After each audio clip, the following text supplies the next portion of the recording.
मध्य प्रदेश की राजधानी भोपाल में एक शख्स ने अपने लिव इन पार्टनर की गला घोंटकर हत्या कर दी। इसके बाद वो महिला के शव को चादर में लपेटकर घर में छोड़कर चला भी गया। बाद में नशे में उसने अपने दोस्त को यह पूरी वारदात बताई और तब जाकर हुआ सनसनीखेज मामले का खुलासा। आरोपी गिरफ्तार हो चुका है और मामले की जांच की जा रही है। देखिए रिपोर्ट। भोपाल के बजरिया इलाके में एक लड़की की लाश उसी के मकान से बरामद हुई है।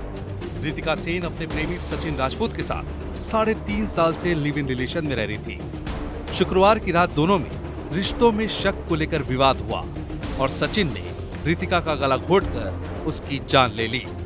सचिन ने रितिका के शव को एक चादर में लपेटा और रस्सी से बांधकर उसी किराए के घर में छोड़कर भाग निकला। दरअसल सचिन को रितिका पर अवैध संबंध का शक था। इस रिश्ते की नींव शक और तनाव पर टिकी थी। सचिन को रितिका की अपने बॉस से बातचीत पर शक था और इसी के बाद सचिन ने इस घटना को अंजाम दिया। घटना के बाद वो अपने दोस्त के पास गया और शराब के नशे में गुनाह की कहानी बता दी, जिसके बाद पुलिस ने आरोपी सचिन राजपूत को गिरफ्तार कर लिया और उसकी निशानदेही पर रितिका का शव भी बरामद कर लिया।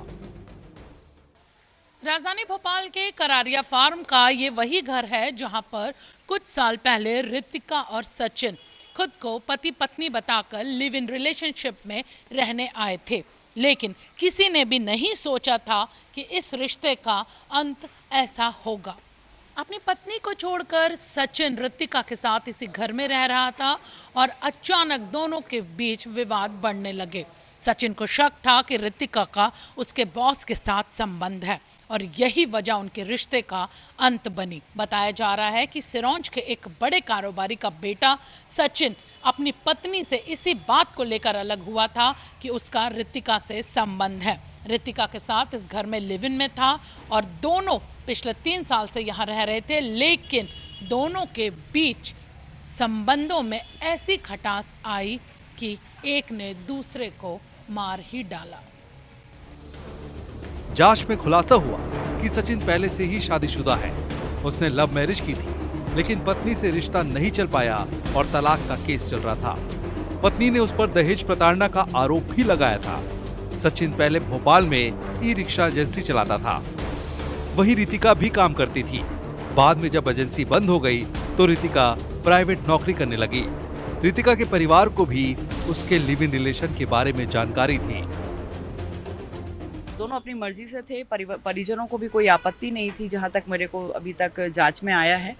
जहां तक मुझे पता चला है कि भाई इनका पूर्व में शादी हो चुका था, इनके ऊपर डोमेस्टिक वायलेंस का केस भी रजिस्टर्ड है, तलाक की भी लगा हुआ है। तो इनके परिवार को भी ये सारी चीज़ें मालूम थी, लड़की के परिवार को, कि और उन्होंने बोल भी रखा था कि आप तलाक होने के बाद शादी कर लीजिएगा। जी हाँ, पुलिस रिमांड पर आज लिया है हमने। दोनों जिस मकान पर किराए पर रह रहे थे, उसके मकान मालिक को ये नहीं पता था कि वो दोनों लिव इन रिलेशन में रह रहे हैं। रितिका अपने परिजनों और सचिन अपनी पत्नी का भरोसा तोड़कर ये दोनों एक दूसरे पर भरोसा कर लिव इन में रहने आए थे, लेकिन पता ही नहीं चला कि भरोसे का ये रिश्ता कब शक में तब्दील हो गया और अंजाम हत्या तक पहुंच गया। फिलहाल पुलिस ने आरोपी सचिन को गिरफ्तार कर लिया है। वहीं दोनों के ही परिजनों का अब रो रो कर बुरा हाल है कि भरोसा कर दोनों लिव इन में रहने आए थे, लेकिन शक ने अब दोनों को ही तबाह कर दिया। कैमरामैन रमेश राजपूत के साथ हरप्रीत कौर, IBC 24 भोपाल।